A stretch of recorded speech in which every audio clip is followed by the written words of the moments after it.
Hello student. In Science 7,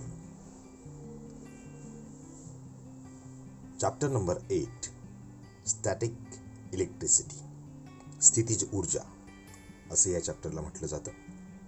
Static electricity, there are the various experience regarding to this electricity to you. If sometimes a plastic comb or ruler rub on a dry hair of your hair and cut the paper pieces on table and then bring near to that papers, you experience that the paper pieces are attracted toward the comb. Sometimes when you pass near to the polyester curtain again and again, it gets attracted toward us. If we rub a blanket with our hands and take it near to the metal object, a spark is seen in the dark. Means this is the example of the static electricity. There is no any conductor connected to the electricity, but this is the another electricity that is it is known as a static electricity because this is made by state. Means this is invented by scientist Benjamin Franklin. This electricity is invented by Benjamin Franklin. Now the topic, electric charge. What is the electric charge? Benjamin Franklin named the electric charge as a positive and negative. These are the two charges. When a positive charge and negative charge on the object is balanced, means both are present, then that object is a neutral. Means there is no net charge on that object.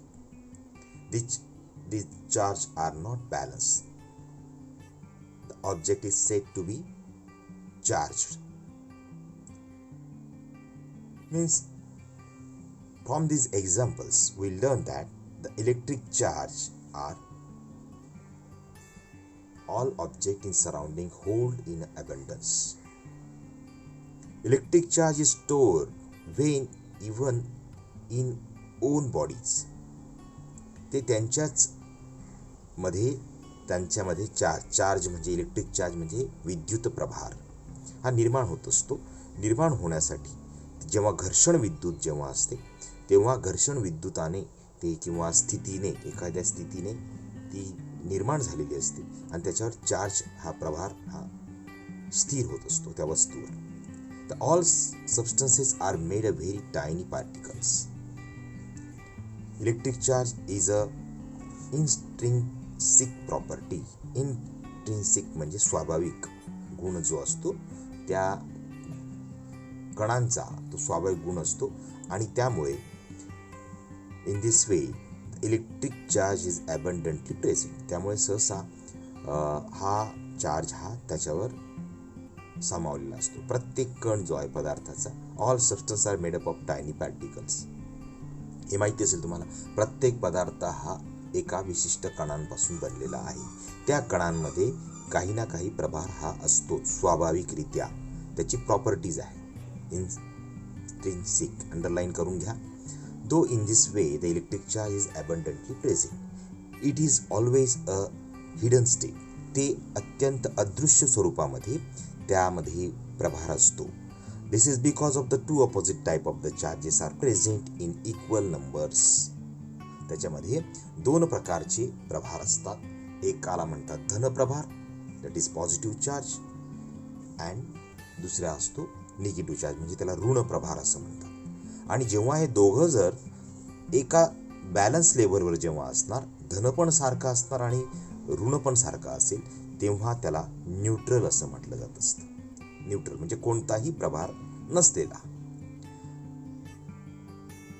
and if no net charge on object, these charges are not balanced. The object is said to be charge. आता त्यांनी काही प्रयोग दिलेला आहे, त्या प्रयोगाविषयी आपण थोडक्यात बघूया.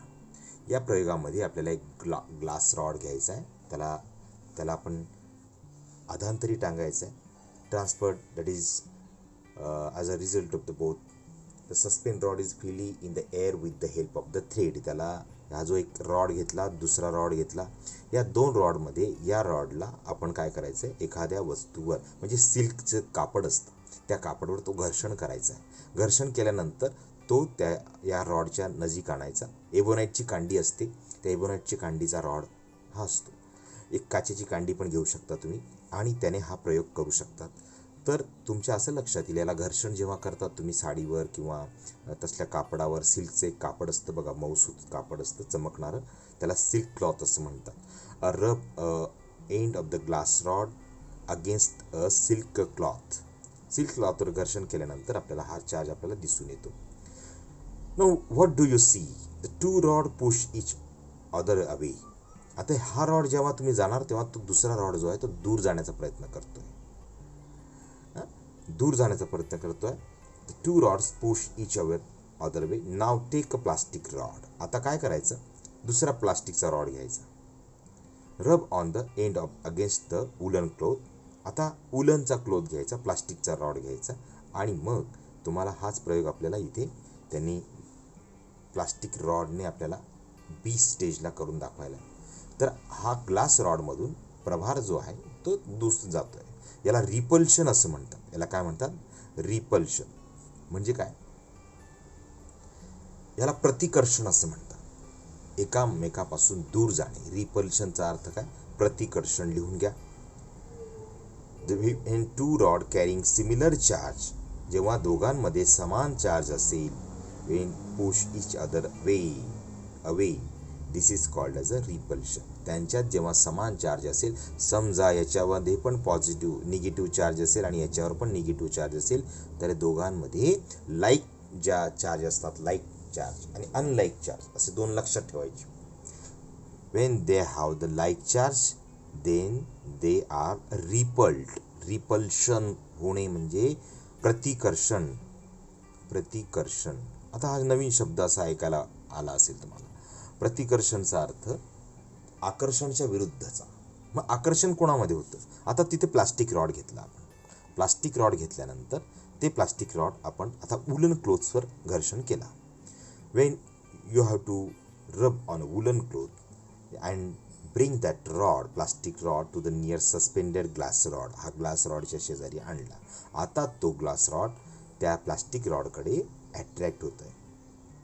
Means the two rods are pulled toward to each other. एकमेकांकडे काय करतात, ते असं ओढलं जाणार. त्याचा तो चार्ज जो आहे असा होणार. दिस इज द अट्रॅक्शन. आणि जेव्हा तो असणार तेव्हा असा दूर जाणार. असा तो त्याच्या शेजारी आणला का तो दूर जाणार, तो दूर जाणार. असं दूर. चुंबकाचा आपण प्रयोग करून बघतो. तर second experiment, the rod carrying the opposite types of the charge, underline करा या वाक्याला, opposite types of the charge is pulled toward each other. ते pulled toward एकमेकांकडे अट्रॅक्ट ओढले जातात आणि त्याला आपण अट्रॅक्शन असं म्हणतात. याला काय बोलतात? अट्रॅक्शन म्हणजे आकर्षण. आपण म्हणतो त्याला खूप आकर्षण आहे, टी व्हीचं आकर्षण आहे, त्याला मोबाईलचं आकर्षण आहे. Means he is attract toward the that object. Repulsion means that is प्रतिकर्षण. आता तुम्हाला फरक लिहा येणार परीक्षेला की त्याच्यात तुम्ही असं अट्रॅक्शन किंवा रिपल्शन असं दोघांमध्ये आपण लिहू शकतो. आणि हे अट्रॅक्शन आणि रिपल्शनची आकृती आहे. आलं लक्षात? तर तुम्ही याचा फरक लिहू शकता. Now another point, that is the origin of electric charge. Substance are made up of particle and then each particles are ultimately atom and then tiny atoms collect in and then made the molecules. It is sufficient to know to each atom contain a stationary positive charge and a moving negative charge. आपण अणू असं म्हणतो आणि याला रेणू असं म्हणतो. ॲटमच्या अनेक item एकत्र आल्यानंतर रेणू तयार होत असतो. हा अणू आहे. आणि अत्यंत कण आपण म्हणूया. तर अणू आणि रेणूंची मिळून आपल्याला ह्या रचनेमध्ये बघायचं आहे की प्रत्येक पदार्थ, कोणताही पदार्थ हा अणू अत्यंत लहानातला लहान कण आहे. त्याच्यातला जो अनेक पार्टिकल्स एकत्र येऊन तो ॲटम्स हा तयार होत असतो. प्रत्येक अणूमध्ये 2 प्रकारचे चार्जेस तुम्हाला दिसतील, एक पॉझिटिव्ह आणि निगेटिव्ह. पॉझिटिव्ह जो असतो तो स्टेशनरी असतो, स्थिर, आणि मूव्हिंग असतो तो निगेटिव्ह चार्ज असतो. This 2 charges being perfectly balanced and the atom is electrically neutral. जर हे दोन्ही समान असतील तर त्याला न्यूट्रल असं म्हटलं जात असतं. Neutral atom is electrically neutral. Positive आणि निगेटिव्ह असं न दाखवता जर तो असेल, दोघांची त्याच्यामध्ये संख्या समान असेल एखाद्या ॲटममध्ये, तर त्याला न्यूट्रल असं म्हटलं जात असतं. प्रत्येक पदार्थ हा सुरुवातीला काय असतो, तो प्रत्येक substance, all objects are made up of the atom. सगळे सबस्टन्स जे आहेत ते ॲटमच्या मदतीने हे बनत असतात. And which means that they are electrically neutral असतात. समजा ते इलेक्ट्रिकली न्यूट्रल असतात. त्यांच्यावर कोणताही प्रभार, कोणताही जर ॲटम पदार्थ तयार होत असेल तर त्याच्यावर सुरुवातीला हा न्यूट्रल प्रभार असो, धन की ऋण, ते आपल्याला त्याच्यामध्ये. मग इलेक्ट्रिकली चार्ज कसा तयार होत असतो तो आता बघूया. 2 पदार्थ घेतले, धन आणि ऋण आपल्याला दिसतात. इथे पण आपल्याला धन आणि ऋण दिसतात. त्यांच्यात घर्षण केलं आपण. For this reason, the balance electrically neutral atom are get disturbed when a certain object are rubbed against each other, and the negatively charged particle on one object goes to the other object. The object to which they go becomes the negatively charged due to the excess negativity. आता काय झालं की याच्यातले जर negative प्रभार हे इकडे shift झाले तर याचा प्रभार हा वाढायला सुरुवात होतो. याच्याकडे आधीच 1, 2, 3 होते, हे 2 इकडचे शिफ्ट झाले फ्रिक्शन केल्यामुळे, म्हणजे घर्षण विद्युतने ते शिफ्ट झाले. समजलं?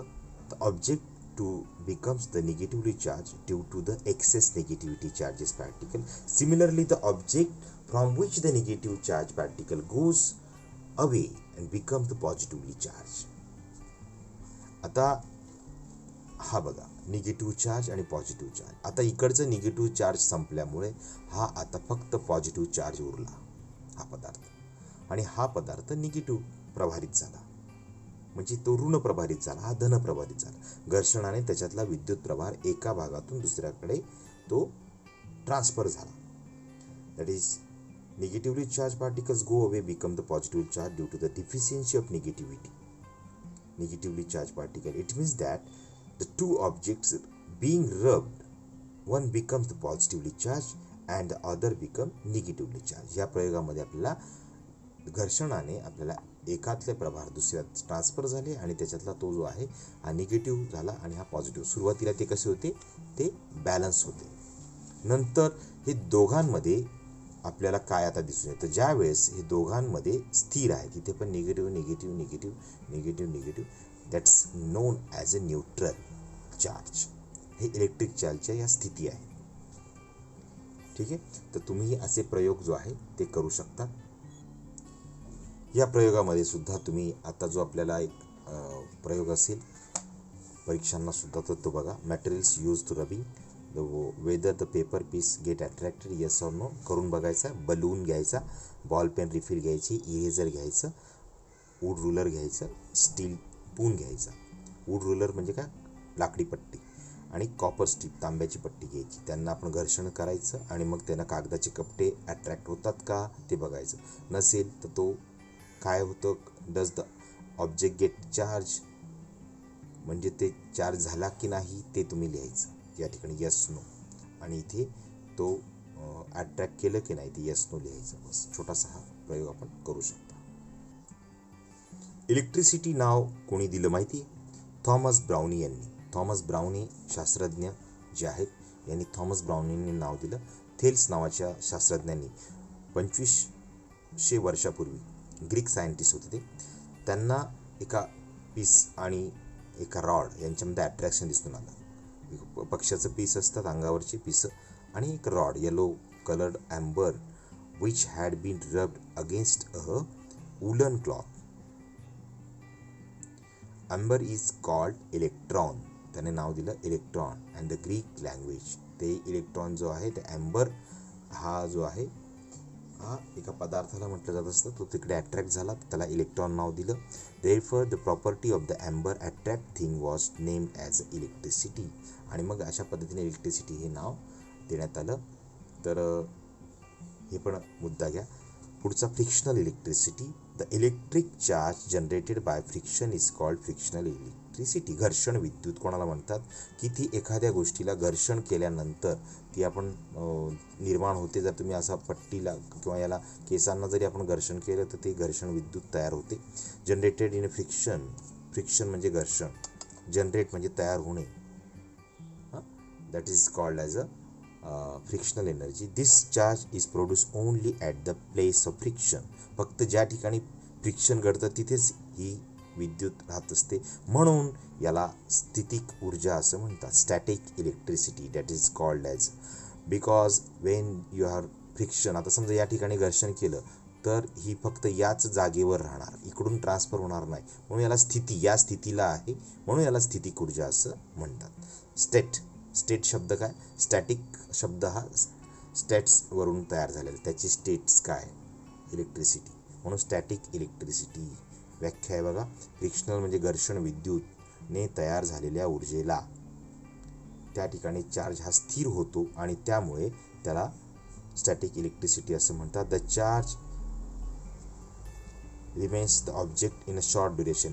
ते अत्यंत काही कालापर्यंत, शॉर्ट ड्युरेशन बघा, मुद्दे बघा, शॉर्ट ड्युरेशनपर्यंत स्थिर राहू शकतात. The charge of the static electricity are absorb moist air. हा जो चार्ज असतो हा ओलसर हवा जी आहे ती काय करून घेते, स्वतःमध्ये अट्रॅक्ट करून घेते, त्यामुळे ती विद्युत ऊर्जा त्याच्यात कायम कालापर्यंत राहू शकत नाही. That is why this experiment should perform in a dry weather, particularly in winter. आपण हिवाळ्यामध्ये हा प्रयोग सहज करू शकतो घर्षणाचा, तेव्हा तो जास्त मोठ्या प्रमाणात आपल्याला दिसतो. तर काय होत असतं, तर मॉइस्ट एअरमध्ये हा चार्ज ॲब्सॉर्ब होत असतो, हिवाळ्यामध्ये तसं होत नाही. पण आपल्याला मुद्दा मिळाला इथे पहिल्यांदा. Frictional energy that is electric charge generated by friction is called a frictional electricity. Friction is called frictional electricity and the charge is produce only at the place of friction, it is called as a static electricity. इथे व्याख्या आणि त्याची माहिती दिलेली आहे. तर इथे हा प्रयोग पण दिलेला आहे तुम्हाला. या प्रयोगमध्ये आपल्याला काय काय बदल होता तो तुम्ही अभ्यासायचा आहे. त्याला स्ट्रॉ बॉटल घ्यायचा, take the another straw near it and observe what happen and rub the straw against the woollen cloth and take the straw. तर हा स्ट्रॉ जो असेल हा काय करतो, गोलाकार फिरायला लागतो, कारण याला एका सेंटरवर आपण ठेवल्यामुळे हा घर्षण करून आणल्यानंतर, जवळ आणल्यानंतर हा स्ट्रॉ रिपल्शन आणि अट्रॅक्शन यांच्यामध्ये दिसून येत असतं. तर हा जो रॉड आहे, स्ट्रॉ जो आहे घासलेला, आणि मग तो वुलन क्लोथ नजीक आणल्यानंतर काय घडतं ते बघा. तर त्याच्यामध्ये रिपल्शन आणि अट्रॅक्शन आपल्याला ह्या प्रयोगाचं आपल्याला या ठिकाणी लिहायचं आहे. Charge straw taken the straw. तुम्ही हा घरी करू शकतात. त्याचं रिपल्शन होतं की अट्रॅक्शन होतं ते आपण इथे लिहायचं आहे. आता इथे त्यांनी लिहिलेलं आहे inference. Electrically charge object attract अनचार्ज object. There is a repulsion between the like electric charge. Like electric charge म्हणजे सारख्या धन असेल तर सारखा. लाईक इलेक्ट्रिक म्हणजे पॉझिटिव्हमध्ये काय होत असतं, रिपल्शन होत असतं. निगेटिव्हमध्ये रिपल्शन होतं. If there is attraction between unlike electric charge, जेव्हा त्यांच्यामध्ये अनलाईक असतील तर त्याच्यात पण आपल्याला रिपल्शन ऐवजी काय दिसणार, attraction. There is attraction between unlike charge. Hence repulsion use to test for identify the electrically charge object. तुम्हाला शास्त्रीय कारण पण विचारलं जाऊ शकते. रिपल्शनने ओळखलं जात असतं की हा प्रभार याच्यामध्ये आहे की नाही. कारण काय होतं, अनलाईक इलेक्ट्रिक चार्ज काय करत असतं, अट्रॅक्ट होत असतं, त्यामुळे कळत नाही. पण नेमकं कोणात कोणता प्रभार आहे ते आपल्याला याच्याने रिपल्शनने कळतं, म्हणून तो वापरला जात असतो. तुम्ही हे छोटे छोटे प्रयोग जे आहेत हे तिथे वाचून तुम्ही करू शकतात. कोंबचा घर्षण केल्याने paper of peace, tap, flowing water, कोंब, त्याच्यात पाणी असं छोटंसं अट्रॅक्ट होत असतं. हे त्या घर्षण केलेल्या कोंबजवळ आपल्याला आढळून येतं. त्यानंतर बलून पण आपण एखाद्या काचेला चिटकतो किंवा एखाद्या भिंतीला चिटकत असतो. Means due to the sticking of the wall. This is also the experiment of the static energy. Read and understand these experiments. Write in your practical book also. Thank you.